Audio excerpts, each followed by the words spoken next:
Hello everybody, welcome to my channel, Pharaoh's Wildlife Kingdom.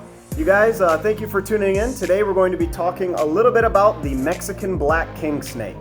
So we're going to go over some basic information on this snake, basically some of the care, husbandry that goes into actually having one of these snakes. Now I was lucky and fortunate enough to actually grow up around a lot of snakes growing up, but this snake right here has definitely grown on me and has definitely become one of my favorite snakes of all time. Now if you guys want, I actually kind of want you to see this color right here. Look at that beautiful iridescent kind of color, that shine right there on the scales. Absolutely beautiful. Now this snake is named after one of my favorite crystal gemstones, Jet. So this snake's name is Jet, and rightfully so. He is jet black. One of the coolest reasons why I love this snake. One of the few snakes that can be solid color just like this. In my opinion, this is the king of all king snakes. This is the coolest and most fascinating snake to have as far as king snakes go. Now I've had Jet for probably about 3.5, maybe 4 years now. Definitely a fantastic pet. I currently keep him in a 20-gallon tank, and that is definitely sufficient enough for him. However, he is just about to outgrow it, so I am going to be upgrading him to a 40-gallon tank, and that should be plenty of room for the rest of his life. If I want to get something a little bit larger for him, I can. It's not entirely necessary, but definitely a 40-gallon tank is something that will be sufficient enough for a Mexican black king snake like Jet here. The Mexican black king snake lives in the southwest region of the United States and into Mexico.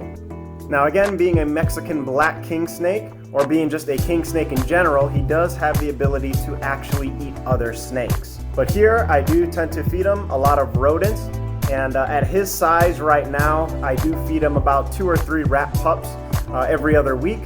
Which is more than enough for him. He could definitely eat more. He could probably eat less. All right. Reptiles, being cold-blooded, they can go long periods of time without eating, but once every other week, definitely sufficient enough for this guy right here. Now, a good temperature for the Mexican black king snake would be anywhere between 75 to 85, maybe 90 degrees would be just fine for a Mexican black king snake. They don't need any ridiculous amounts of heat. Actually do fairly well. They're extremely hardy animals. They don't require that much humidity as well. They're more, again, in a region where it's more dry, so that's something you don't have to worry too much about when keeping this snake. And as you can clearly see, this snake has a great personality, absolutely friendly. However, he does like to eat a lot. Sometimes he will mistake my fingers as a rat pup. And again, this is something that Mexican black king snakes are kind of known for. All right, they're very, very strong when it comes to feeding, and they will try to grab a hold of you sometimes on occasion. Jet has actually latched on to me once before, and I didn't try pulling him off, but he did hold on to me for several minutes before he finally decided to let me go. So if you guys can take a look at the enclosure that I have set up for him currently, he does have, again, like I said, a 20-gallon tank. He's got his water bowl right in the middle. He's got a little bit of coverage on the right side of the tank, and then he has another hide on the left side of the tank. And for the substrate, I do like to use Repti bark. Sometimes I will use cocoa bark as well. I think both substrates are easy to clean. They look really nice. I think they look a little bit nicer than aspen and a little bit more natural. But another thing I do like about them, especially the cocoa bark, they have a lot of volume to it. So for any of the snakes that like to burrow and dig, and Jet does like to burrow and dig on occasion, he will go ahead and dig right underneath his substrate. This is just some of the natural behaviors that you really kind of want to see your reptiles actually performing. Basically have a little bit of enrichment for them. The closer you can simulate your habitat to their environment or to an environment, the more likely you are to enjoy looking at your animal, being around your animal, and the happier your animal is probably going to be as well. All right, now you guys, being a king snake, he is a constrictor.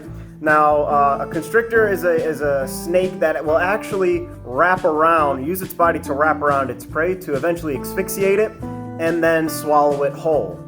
Mexican black king snake can grow to be anywhere between 3 to 4 feet long, sometimes a little bit longer, and they can live to be a little over 20 years old if taken care of properly. So Jet does have a day bulb and a night bulb, both emitting heat and both about 50 watts in this 20-gallon tank, creating a temperature of about 85 degrees, but constant tongue flicking. You can't see the spine, you can't see the ribs. The body looks like it's proportioned. There's constant tongue flicking, and there's constant movement as well, or at least a continuation of movement. These are all signs of a healthy snake. Alright, so you guys, I hope you enjoyed this video. I hope you learned a little bit about the Mexican black king snake. If you are interested in purchasing your first snake or anything like that, this is definitely a great snake, I think, to start with. They do like to bite sometimes, and that's perfectly fine. It's usually not out of aggression. It's usually because they're just really strong eaters and they like to eat. But again, you guys, if you enjoyed the show, please let me know. Hit the like button. If you want to see more videos of some of the animals that we have here at the Kingdom, please hit the subscribe button. Leave your comments down below. Let me know if this was helpful. And you guys, thank you all for tuning in, and I'll see you again.